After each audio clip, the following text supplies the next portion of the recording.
ندیم رضا کا سلام۔ اسرائیل پر حزب اللہ کے حملوں کا خطرہ مزید بڑھ گیا ہے اور جو گولانی بریگیڈ کے اوپر اٹیک ہوا تھا اس کے بعد سے اسرائیل کے آرمی چیف بھی لاپتہ ہیں اور درجنوں فوجیوں نے بھی ہتھیار ڈال دیے ہیں۔ اور اسرائیل نے جس طرح سے جو وہاں پہ کارروائیاں ہو رہی ہیں، اسی لیے امریکہ نے جو اپنا دفاعی نظام ہے تھاڈ وہ بھی روانہ کر دیا ہے فوجیوں کے ساتھ تل ابیب کی جانب، اور اس کو دیکھتے ہوئے ایران نے بھی تیاری پکڑ لی ہے، کہہ دیا ہے کہ ہماری کوئی ریڈ لائن نہیں ہوگی اب۔ تو بات وہی ہے جو گزشتہ روز جو حیفا بندرگاہی شہر ہے وہ اور دارالحکومت اس کے درمیان یہ بنیامینیہ کا علاقہ ہے۔ یہ بہت مختصر سی آبادی ہے، اس علاقے کی کوئی 16,000 کے قریب آبادی ہے، لیکن یہاں پہ جو اسرائیل کی سب سے ایلیٹ فورس تصور کی جاتی ہے اس کی یہ گولانی بریگیڈز، اس کا ہیڈ کوارٹر ہے، یہاں پہ ٹریننگ سینٹر ہے جہاں فوجی ٹریننگ دی جاتی ہے۔ اس کے اوپر جو حزب اللہ نے ڈرون اٹیک کیا تھا اس کے بعد سے حالات خراب ہیں۔ وہاں پہ کوئی 4 فوجیوں کی ہلاکت کی تصدیق کی گئی تھی اور 67 اس میں زخمی ہیں، اور یہ بتایا گیا کہ جو زخمی جتنے بھی فوجی اہلکار تھے وہ سب کے سب یہ خواہش ظاہر کر رہے ہیں کہ انہیں جو زیر زمین جو شیلٹر ہاؤسز ہیں، جو ہاسپٹل بنے ہوئے ہیں، وہاں پہ لے کے جایا جائے، اور اسی خوف کے پیش نظر کئی اسرائیلیوں نے ہتھیار ڈال دیے ہیں اور سینکڑوں یعنی کہ ذہنی امراض میں مبتلا ہو چکے ہیں۔ یہ بالکل اس طرح سے جیسا وہ کشمیر میں جو فوج تعینات ہوتی تھی بھارت کی، وہ بھی ذہنی اعصاب کا شکار ہو کے کوئی خودکشیاں کرتا تھا، کوئی کچھ۔ اب وہ یہاں پہ بھی جب سے حزب اللہ نے حملے بڑھائے ہیں اور حماس نے غزہ کے اندر، اس کے بعد سے بے چینی اضطراب کی کیفیت ہے اسرائیل کے اندر، کیونکہ حزب اللہ کے جو میر سعد 1 ڈرون نے جو حملہ کیا تھا اس کو لے کے کہ اسرائیل کا دفاعی نظام کیسے ناکام ہوا، وہ کیوں نہیں روک سکا، یہ وہ سوالات ہیں جس کے اوپر اسرائیل کے اندر بحث جاری ہے، اور وہ بھی خطرات سر پہ منڈلا رہے ہیں کہ مزید بھی اٹیک کیے جائیں گے، کیونکہ گولانی بریگیڈ کے اوپر جو حملہ ہوا ہے اس سے ان کی نیندیں اڑ چکی ہیں، اور یہ جو اسرائیل کے جو وزیر دفاع اور باقی جو عسکری قیادت بھی یہ دعوے کر رہی تھی کہ حزب اللہ کا جو 70% سے زائد انفراسٹرکچر انہوں نے تباہ برباد کر دیا ہے، اب حزب اللہ کھڑے ہونے کی بھی قابل نہیں ہے۔ لیکن حزب اللہ نے وہ جیسا پہلی بات ہو رہی تھی، میں نے بتایا تھا کہ یہ جو گوریلا جو فورسیں ہوتی ہیں یہ یعنی تھوڑی سی دیر میں پھر دوبارہ اپنے آپ کو تیار کر لیتی ہیں مزاحمت کے لیے، اور حزب اللہ نے دوبارہ پلٹ کے جو حملے کیے ہیں، جس طرح سے جو ایک اپنی انٹیلیجنس کا اس کا نیٹ ورک ہے، بظاہر لگ رہا تھا کہ تقریباً وہ مفلوج ہو گیا یا ختم ہو گیا، لیکن جو گزشتہ شب جو جس طرح سے کارروائی کی گئی ہے اس میں صاف ظاہر ہے کہ جو اسرائیل کا جو دفاعی نظام تھا جو جس کی 3 لیئرز ہوتی تھیں وہ سب کا سب ناکام بن گیا، یعنی کہ اتنی اسمارٹ موو چلائی تھی حزب اللہ نے، یہ اسرائیل کا میڈیا کہہ رہا ہے اور ان کے جو دفاعی تجزیہ کار ہیں کہ اسے 3 ڈرون اپنے بھیجے ہیں، اسے پہلے راکٹ لانچرز کی ایک برسات کی، اس کا جو دفاعی نظام تھا اس کو بزی کیا، اور جو 2 اس کے ڈرون تھے وہ آ کے اپنے ہدف کے اوپر لگے ہیں جس نے تباہی وہاں پہ پھیلائی ہے۔ تو یہ وہ دعوے جو اسرائیل کی فوج کر رہی تھی کہ حزب اللہ کا نیٹ ورک تباہ کر دیا گیا ہے، ان کے منہ پر یہ تماچا ہے، اور حزب اللہ نے جو اس کا جو کہتے تھے کہ ناقابل تسخیر اس کا دفاعی نظام ہے، وہ ایسا کوئی نہیں رہا، اور وہ قابل تسخیر تھا، قابل تسخیر ہے اور قابل تسخیر رہے گا، یہ اس نے ثابت کر دیا ہے۔ اور وہ ساتھ ہی جو اسرائیل کی جو فضائیہ ہے اس کا نظام، اس کی خامیوں کو بھی اس نے اجاگر کر دیا ہے، اور یہ بھی بتایا گیا ہے کہ کوئی بھی اسرائیلی بھی اب کہیں بھی محفوظ نہیں ہے۔ اور حزب اللہ کے حیفا میں گولانی بریگیڈ پر حملے کے بعد سے اسرائیل کی کابینہ اور سیکورٹی اداروں نے جو پیر کو ایک اپنی میٹنگ بلائی ہوئی تھی وہ بھی منسوخ کر دی گئی ہے، اور اس کے بعد سے جو ان کا جو کمیونیکیشن کا نظام تھا اس کے اندر بھی خلل آیا ہوا ہے، اور جو جس طرح سے حزب اللہ کو تباہ برباد کیا گیا تھا پیجر اور پھر واکی ٹاکی کے ذریعے، اب اسرائیل میں بھی خدشات ہو رہے ہیں کہ جو اسرائیل کا جو دفاعی نظام تھا اس کو ان کے ہیک کیا گیا شاید اٹیک سے پہلے، تو یہ خدشات بہت زیادہ بڑھتے جا رہے ہیں، کیونکہ وہاں پہ جس وقت اٹیک کیا تھا وہاں پہ یہ ڈائننگ ہال کے اندر سارے فوجی جمع تھے، اور یہ بتانے کا مقصود یہ ہے کہ آگے جو میں نے پھر یہ حزب اللہ نے جو اپنا ڈرون استعمال کیا اس کے متعلق بتانا ہے، اور جو امریکہ کے ساتھ تھاڈ نظام آ رہا ہے دفاعی نظام اس کے تفصیل سے بات چیت کرنی ہے، اور یہ بھی بتانا ہے آپ کو آگے کہ حزب اللہ نے یہ اپنا ڈرون جو ٹیکنالوجی ہے وہ کیسے حاصل کی ہے۔ تو یہ جس طرح سے تیرہ اکتوبر کی شب کو جو اٹیک کیا گیا، تمام فوجی وہاں پہ ڈائننگ ہال میں تھے، کھانا تناور فرما رہے تھے، اس وقت یہ اٹیک کیا گیا ہے، اور وہاں پہ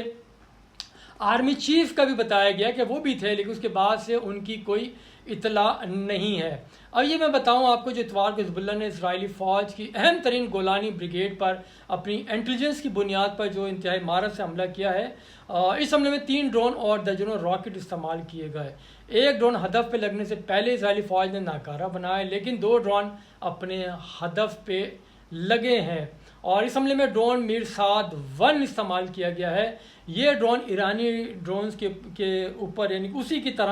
طرز کا بنایا گیا ہے، اور حزب اللہ 2000 کی جنگ کے بعد سے ہی اس ٹیکنالوجی کے اوپر کام کر رہی تھی،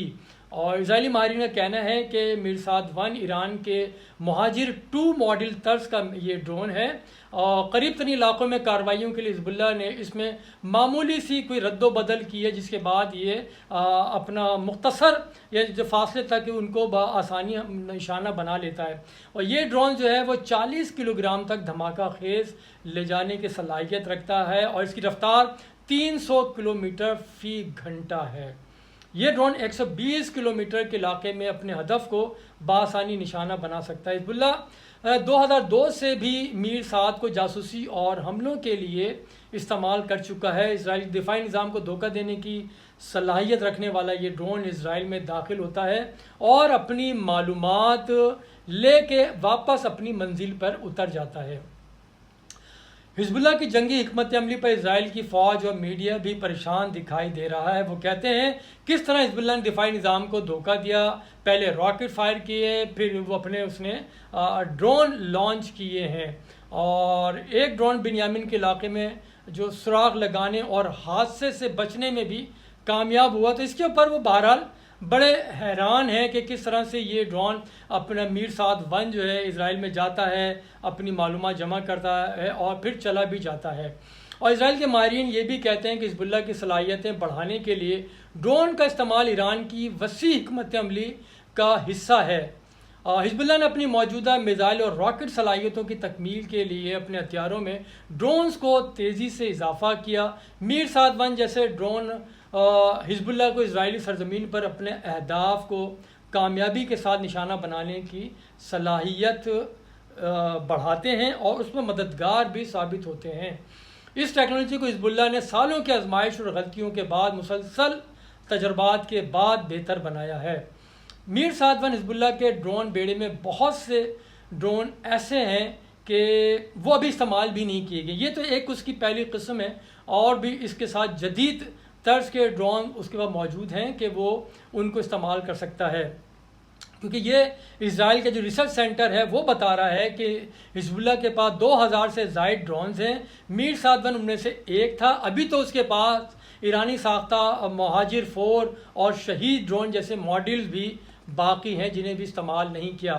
حزب اللہ کی جانب سے مزید جدید ڈرون استعمال کیے جانے کے پیش نظر اسرائیل میں فضائی دفاعی نظام کی صلاحیت پر شدید سوالات اٹھائے جا رہے ہیں۔ اسرائیل کا جو آئرن ڈوم دفاعی نظام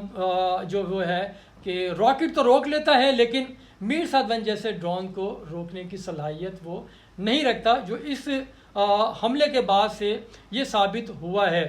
اور خیال ہے کہ 90 کی دہائی کے بعد سے حزب اللہ اسرائیلی سرزمین پر متعدد ڈرون بھیج چکا ہے، اور اپنے ہدف کا وہ بخوبی اس نے اس کو ٹارگٹ بھی کیا ہے، اور جو معلومات اسرائیل سے لینا چاہتا تھا اس نے وہ بھی حاصل کی ہیں۔ اسرائیل تو ابھی تک حزب اللہ کے حملوں سے یعنی کہ لوگوں کو بچانے میں، خود کو محفوظ رکھنے میں وہ ناکام رہا ہے، اور اگر اس نے جو 3000 اپنا جو ایران کے بھی میزائل ابھی ہیں اور حزب اللہ کے پاس بھی ہیں، جو کہتے ہیں کہ 3000 سے زائد ایسے میزائل ہیں، اگر وہ استعمال کریں ایران تو اسرائیل کا بچنا بہت مشکل ہوگا، کیونکہ یہ جو اس کے سپر سونک کے جو میزائل ہیں، بیلسٹک میزائل ہیں، یہ آواز سے 5 گنا رفتار سے زیادہ یہ دوڑتے ہیں اور اپنے ہدف کو نشانہ بناتے ہیں۔ تو اس طرح سے اسرائیل اس کے اتحادیوں کے پاس تل ابیب کی دفاع کے لیے انٹرسپٹر کافی نہیں ہیں، اور جنہیں تیزی سے بنایا بھی نہیں جا سکتا، تو اس میں اس کا دفاع یعنی کہ بالکل ہی ممکن دکھائی نہیں دے رہا ہے۔ اور ایران کی اتحادی مزاحمتی تحریک حزب اللہ اور اس کے اسلحہ ساز کارخانوں کو مسلسل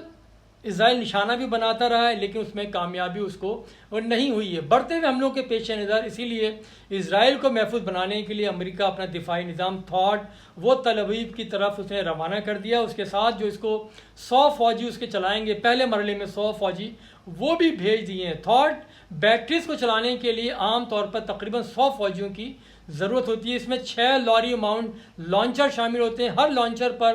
8 انٹرسیپٹرز اور ایک ریڈار سسٹم نصب کیا جاتا ہے۔ تھاڈ کا منصوبہ پیٹریاٹ سسٹم کی تکمیل کرنا ہے، جس کا ہدف 150 کلومیٹر سے 200 کلومیٹر کے درمیان رہتا ہے۔ بہرحال اب آخری میں یہی کہنا چاہوں گا کہ واشنگٹن کا جو تھاڈ سسٹم ہے تل ابیب کو دینا، اور پھر اسرائیل کی بڑھتی ہوئی علاقائی جنگ ہے اس کی حمایت ہی اس کو کہا جا سکتا ہے، کیونکہ ویسے تو وربلی وہ بڑا کرتا ہے کہ حملے کم کیے جائیں، جنگ کو ختم کیا جائے، حالانکہ اس کے برعکس جو اس کے اتحادی امریکہ کے وہ بھی کہہ چکے ہیں کہ خطے میں جنگ ہوگی، وہ بھی محفوظ نہیں ہے، کیونکہ ایران پہلے ہی کہہ چکا اس کی کوئی ریڈ لائن نہیں ہے۔ اگر جہاں سے بھی اور جس کی فضائی حدود استعمال ہوگی اس کے ملک کے اوپر وہ ایران حملہ کرے گا۔ ایسے میں یہ ایران کی جانب سے، امریکہ کی جانب سے جو تھاڈ سسٹم اسرائیل کو دیا گیا ہے، فوجی بھیجے گئے ہیں، تو ایران نے یہی کہا ہے کہ امریکہ اپنے فوجیوں کو بھی خطرے میں سے دوچار کر رہا ہے، کیونکہ جب اسرائیل بھی اس سے نہیں بچا تو اب یہ بھی نہیں بچیں گے، اور اس سے ایک طویل جنگ شروع ہو جائے گی جو امریکہ پہلے ماضی میں بھی بھگت چکا ہے اور اس کا نقصان ہوا ہے۔ اب دیکھنا یہ ہے کہ کس طرح سے اس خطے میں یہ جنگ کے بڑھتے ہوئے سائے ہیں دیگر ممالک کو اپنی لپیٹ میں لیتے ہیں، اور جو تھاڈ سسٹم آ رہا ہے اور حزب اللہ کی جانب سے جو حملے بڑھ رہے ہیں، اس کے بعد مزید یعنی کہ اس کو روکنے کا تو امکان اب دکھائی نہیں دے رہا ہے، کیونکہ ابھی حزب اللہ نے ابتدا کی ہے، اور دوسری طرف مغربی کنارے میں اور غزہ کے اندر حماس بھی دوبارہ سے کھڑی ہو رہی ہے، وہ بھی حملے کر رہا ہے، اور ابھی تک کہا جا رہا ہے کہ درجنوں اسرائیلی فوجی اس میں مارے جا چکے ہیں اور سینکڑوں کی تعداد میں زخمی ہیں، اور جو زمینی حملہ کیا جا رہا ہے اسرائیل کی طرف سے اس میں بھی بڑے پیمانے پر جانی نقصان ہو رہا ہے۔ اسی لیے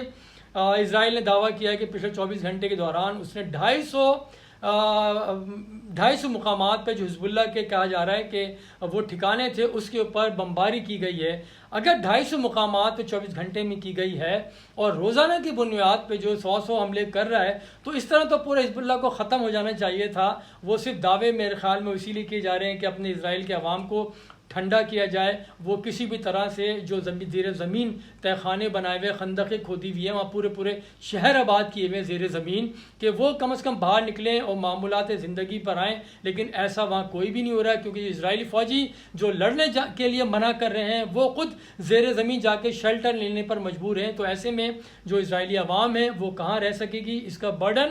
مزید اسرائیل کے اوپر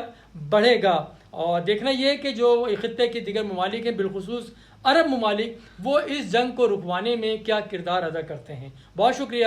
خدا حافظ۔